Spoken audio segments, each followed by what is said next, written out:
I know that you're right there, always right by my side. You're right there, when it's dark, you're my light.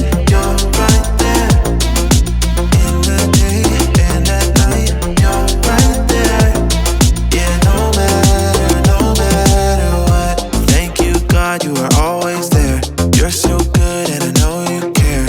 You protect me, you love me, yeah. It may be hard to understand it, but you know just what the plan is, so I can believe without seeing it. Ooh, that you're right there, always right by my side. You're right there, when it's dark, you're my light. You're right there, in the day and at night. You're right there, yeah, no matter what. When I'm lost, you show the way. You are with me every day, every place, everywhere. I know that you'll be there. It may be hard to understand it, but you know just what the plan is, so I can believe without seeing it, You're right there, always right by my side. You're right there, when it's dark, you're my light. You're right there, in the day and at night. You're right there, yeah, no matter what. No matter what, no matter what. Yeah, no matter what. I know you're moving, I'm gonna follow. I know you're moving, so I'm gonna follow. Yeah, I know you're moving, so I'm gonna follow. I know you're moving, so I'm gonna follow. You're right there, always right by my side. You're right there, when it's dark, you're my light. You're right there, in the day and at night. You're right there, yeah, no matter what.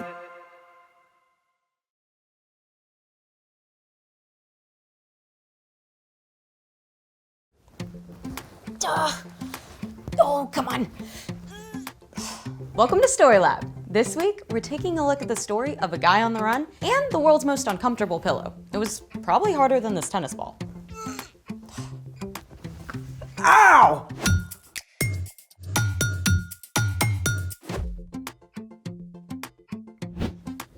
Hey, I'm Sebastian. And I'm Skylar. We're talking about ways we can see God at work in history. And how we can see God at work right now. You do know it's impossible to crush a defenseless tennis ball with your own hands, right?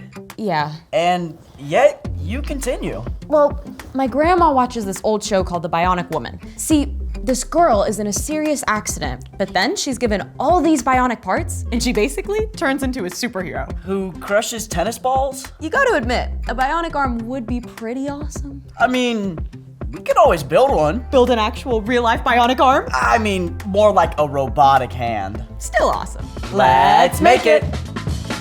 Today, we're making a robotic hand. Skylar, but at your service. Focus! For this project, you'll need plastic straws, jumbo straws, craft foam, scissors, a ruler, a pen, yarn or string, and hot glue. Done, and hold on. Got the pens. Perfect! Step 1. Trace your hand on heavy paper or craft foam and cut it out.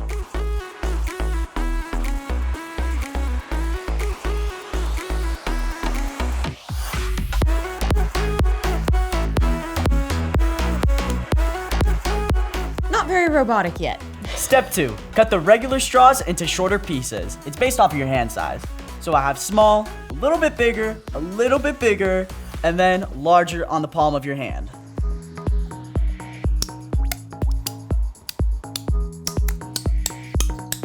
How did I only end up with 6? Check the floor. Alright, so you'll need to cut some of the jumbo straws so we can use them for later, for the wrist. Step 3, you need to glue down the straw pieces onto your hand. Your foam hand. Right. Start at the fingertips, and then the longer pieces between your finger all the way down to your wrist should be the largest pieces.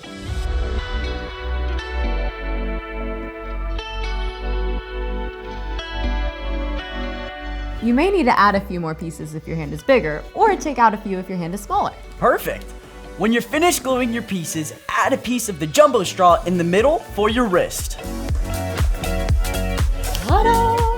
Time for the string? You know it. Step 4. Thread 1 strand of string or yarn through each of the 5 fingers, all the way down through the jumbo straw at the wrist. If you have a hard time threading your string, you could poke it through with a pipe cleaner or get a grown-up to help you with a large needle. And make sure to glue each string at the fingertip so it doesn't fall out.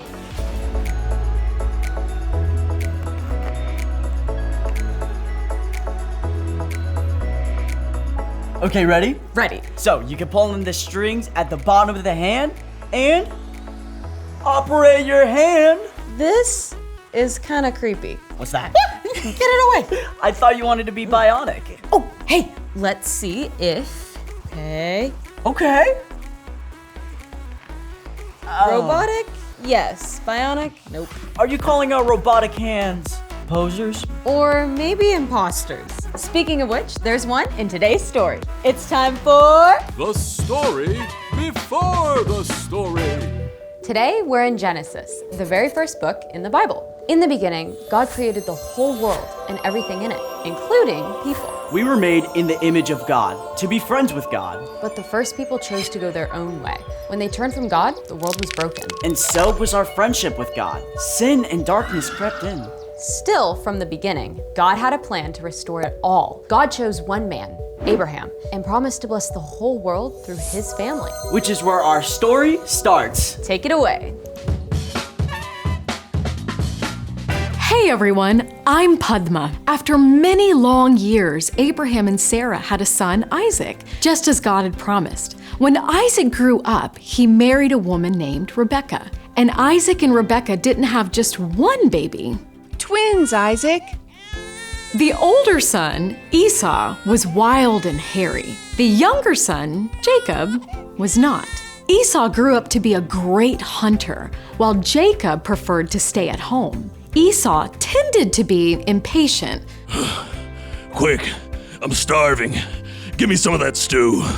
While Jacob could be, let's just say, sneaky. Sure thing, bro. But first, you have to give me your rights as the oldest son. Esau was so impatient that he gave Jacob the position and money that came with being the oldest son, all for a bowl of soup. And Jacob didn't stop there. When Isaac grew old and weak, he called for Esau to give him a special blessing as the oldest son. But while Esau went hunting to prepare a meal for his father, Rebekah quickly called for Jacob. Bring me 2 young goats, and I'll prepare them for your father. Then he'll bless you instead. Apparently, being a trickster ran in the family. Jacob even covered his arms with goat hair so that Isaac, who couldn't see very well, would think he was Esau. The whole charade worked, and Isaac gave Jacob the special blessing. May God give you the richness of the earth. May nations serve you. As you can imagine, when Esau discovered what had happened, he was angry. Really angry. So angry that he actually made plans to kill Jacob. Yikes. Run away at once to my brother Laban in Haran. Stay with him until your brother calms down. So Jacob left home, alone, on the run. He was at the very beginning of a nearly 500-mile journey that would take weeks of walking. Afraid for his life, Jacob covered a lot of distance that day, and as the sun set, he was far from everything he'd ever known, in the midst of the wilderness. Jacob didn't have a tent or a cot or even a sleeping bag. He simply took a stone and placed it beneath his head as a pillow. Now, I'm not sure I'd sleep very well under those conditions, but Jacob was so exhausted, he did fall asleep, and soon he began to dream. Jacob saw a broad stairway rising up from the earth, stretching all the way up into heaven. Brilliant angels traveled up and down the steps. And what's more, the Lord stood right beside the staircase. I am the God of your grandfather Abraham and the God of Isaac. I will give you and your children the land you are lying on. They will be like the dust of the earth that can't be counted. All nations on earth would be blessed because of you and your children. Hear that? It's the exact same promise that God gave to Jacob's grandfather, Abraham. But God had even more for Jacob. I am with you. I will watch over you, and I will bring you back to this land. I will not leave you until I have done what I have promised. Now, Jacob knew about the one true God that Abraham and Isaac worshipped, but there's no record that Jacob himself had chosen to trust God until this moment. The Lord is surely in this place, and I didn't even know it. Early the next morning, Jacob took his pillow stone and turned it into a sacred stone. He poured oil over it as a sign that God was in that place. This place will be called Bethel. Bethel means house of God.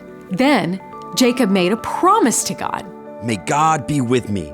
May He watch over me on this journey. May He do as He has promised so I can return safely home. Then you, Lord, will be my God.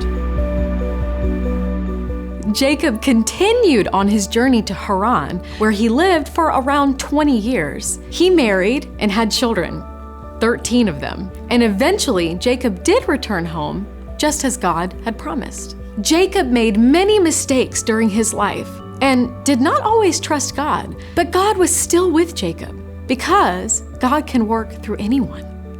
The end. Talk about sibling rivalry. There's no way I would trade anything for a bowl of soup. Don't underestimate what being hangry can do.